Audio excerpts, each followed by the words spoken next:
1:45 a.m. on the 27th and had never returned. We've been working on the circumstances surrounding Jakarah Lopez's disappearance since it was first reported to the police department in August. The investigation is continuing, and we'll release more information as the investigation permits. The difficult thing that we have to juggle here today is that this is a very active murder investigation. As a result, there's only limited information that I can provide to you.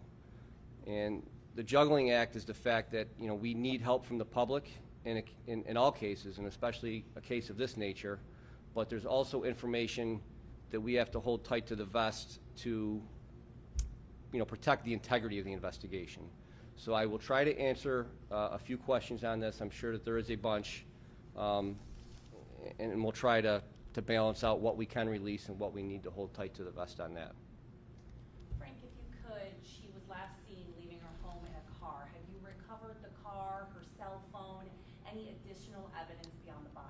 So I'm not going to, what I can tell you on that, I'm not going to confirm that she was seen leaving in a car or on foot. What I can tell you is that she did leave her house on the 27th at 1:45 under her own free will.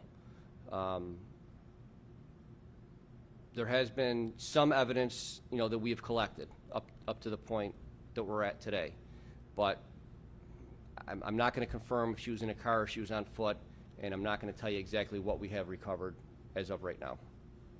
Can you say how she died, shooting, stabbing, and how was she discovered?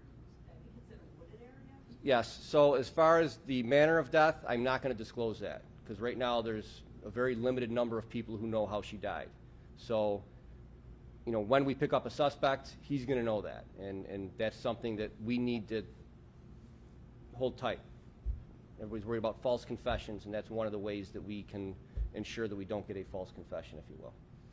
As far as how she was found, there was individuals that were going fishing in the area of the canal, and they happened upon the body, and they contacted us. And it was a wooded area. I actually wasn't very familiar with the area down there. It borders along the canal, and like I said, there's a recycling center there and a couple other industrial locations.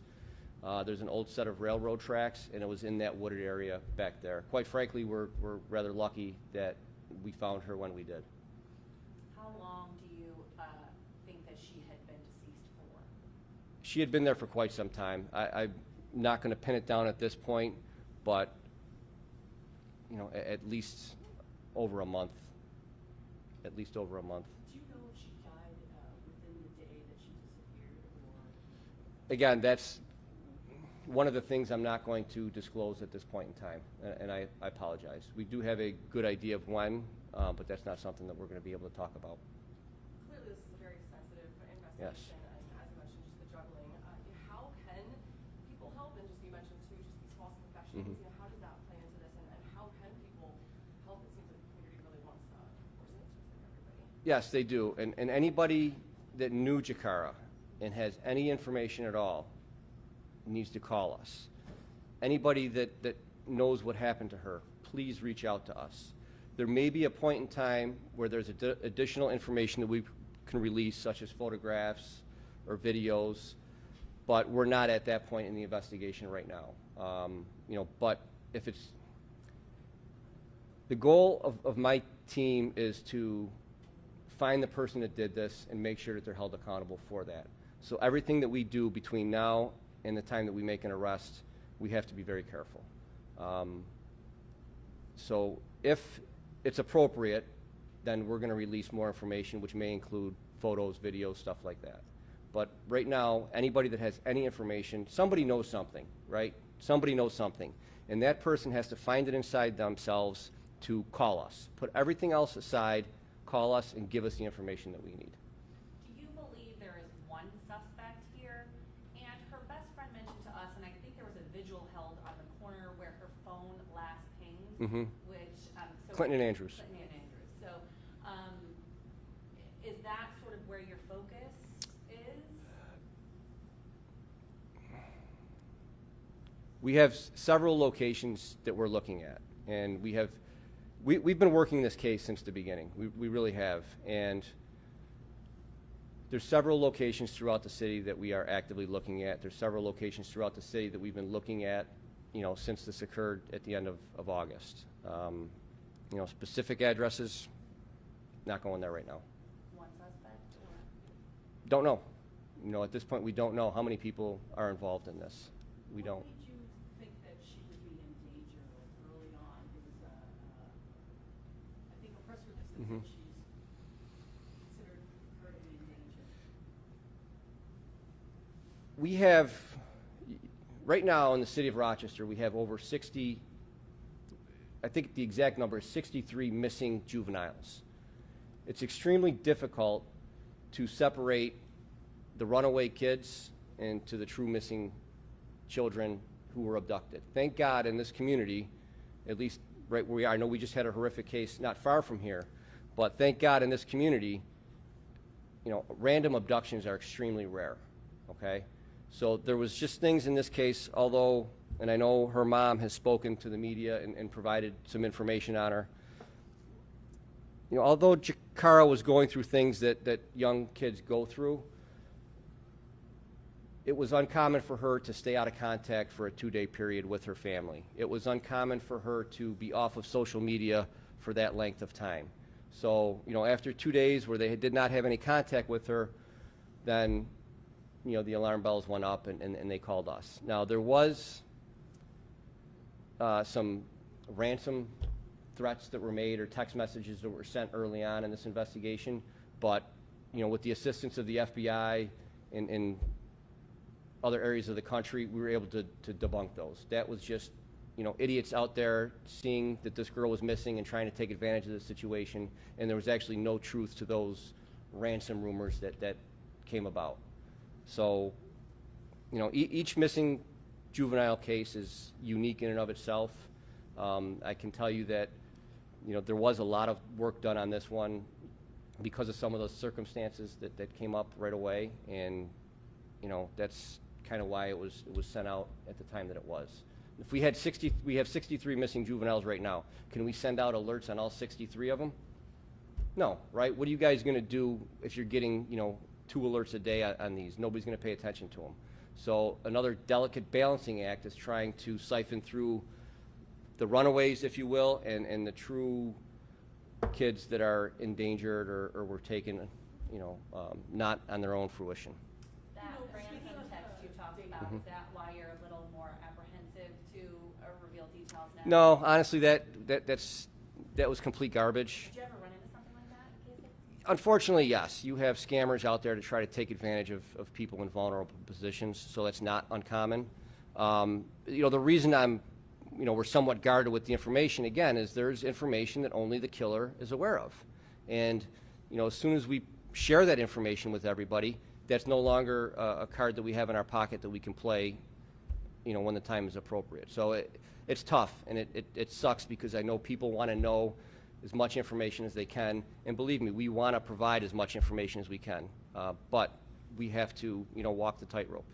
And speaking of date, just the kind of going off of what has been said before, just the initial date of when she was reported missing to police versus when she had initially left, to kind of all tying in with any communication with the family. How's the family been? Are they working with you guys? Yes, the family's been very cooperative with us. Obviously, they're devastated by this, as all of us would be, and all of us are, quite frankly. Yes, the family has been very cooperative with us, and that's been great. And, the guys are working their tails off on this one because she's 16 years old. It's a tragedy. Whatever, and I know there was other information that was already out there that she was on probation and this and that. That's all fine and dandy, but it's still a 16-year-old girl who was murdered, and that's not acceptable. And there will be a time and a place to evaluate everything that occurred in Jakarah's life and how this maybe could have been prevented. This is not the time or the place. But that is a conversation that needs to take place, and hard truths need to be answered. And uncomfortable questions need to be asked, and uncomfortable answers need to be given. This is just not the time or the place yet. Our focus needs to be on finding out who did this to this poor 16-year-old girl. Captain O'Brien, can you share anything more about the death and any indication about how long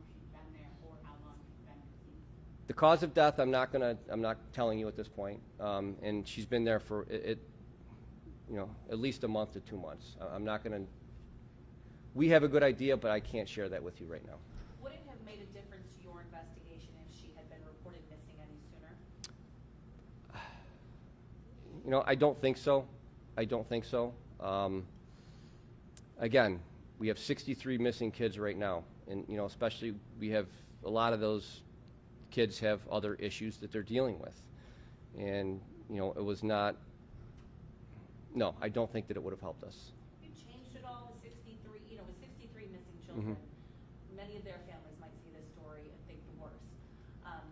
Has RPD changed its policy on when you do put alerts out or don't put alerts out, or how, is it a case-by-case basis? It's a case-by-case basis. It really is. And what I feel for the 63 families that have kids that are missing right now, okay? But let's take a step back for a second. What can we do to prevent them to go missing? Those are the questions that need to be answered, okay? Right now, it's a little too late in this particular case. What can we as a community, what can we do as a system to prevent these kids from going off and doing what they're doing? That's where our attention needs to be focused at this point in time. Captain, was Jakarah kidnapped or anything? Bush or blanket? Again, those are details that I'm going to hold tight to the vest. I'm sorry. Tina, you had a question, right? Yeah, there was a two-part. One was, how do you know when to send out an Amber Alert? Mhm. And with kids that are run away, they're kind of in danger too. They could be sex trafficked. So how do you strike that balance? So the requirements for an Amber Alert are very specific, okay? You have to have reasonable cause to believe that an abduction occurred. Reasonable cause means that you actually have an eyewitness.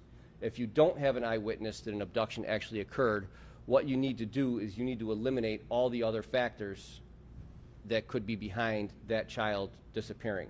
So if you have, a juvenile who's been arrested in 6 stolen cars, and you have a juvenile that's been, reported missing 6 times in the last couple years, there's a lot of things that you have to exclude before you meet the requirements to send out an Amber Alert.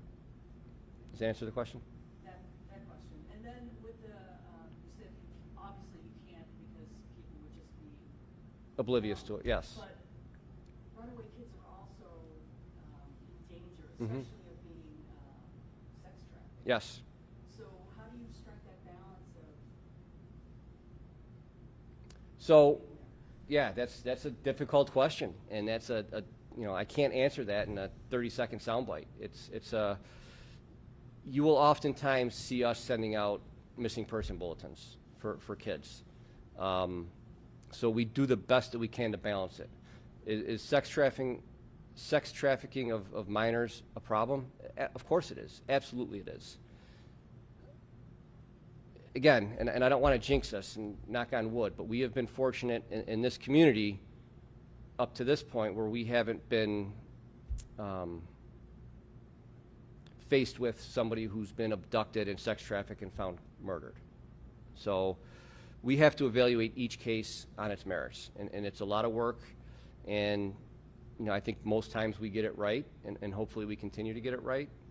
Again, I think where our efforts need to focus is what can we do to prevent kids from getting into a position where they're being sex trafficked, where they're vulnerable. Because the kids that are going into, that are getting sex trafficked, they're vulnerable for a reason, right? So what can we do as a community, what can we do as parents, what can we do as a system to prevent that from happening? I think that's where we need to focus.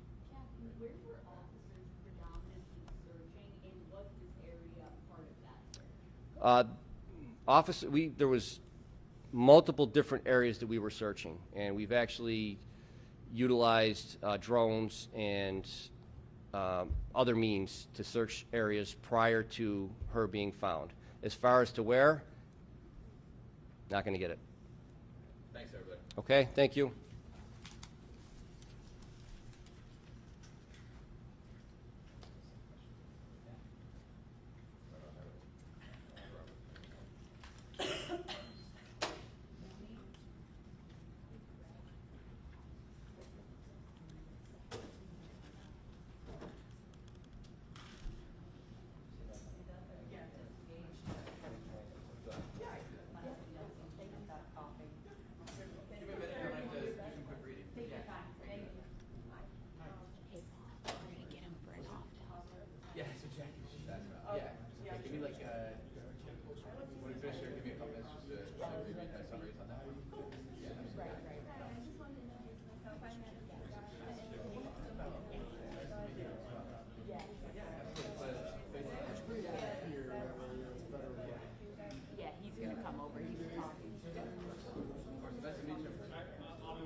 good. I was like, what are you guys Perfect. getting? Yeah.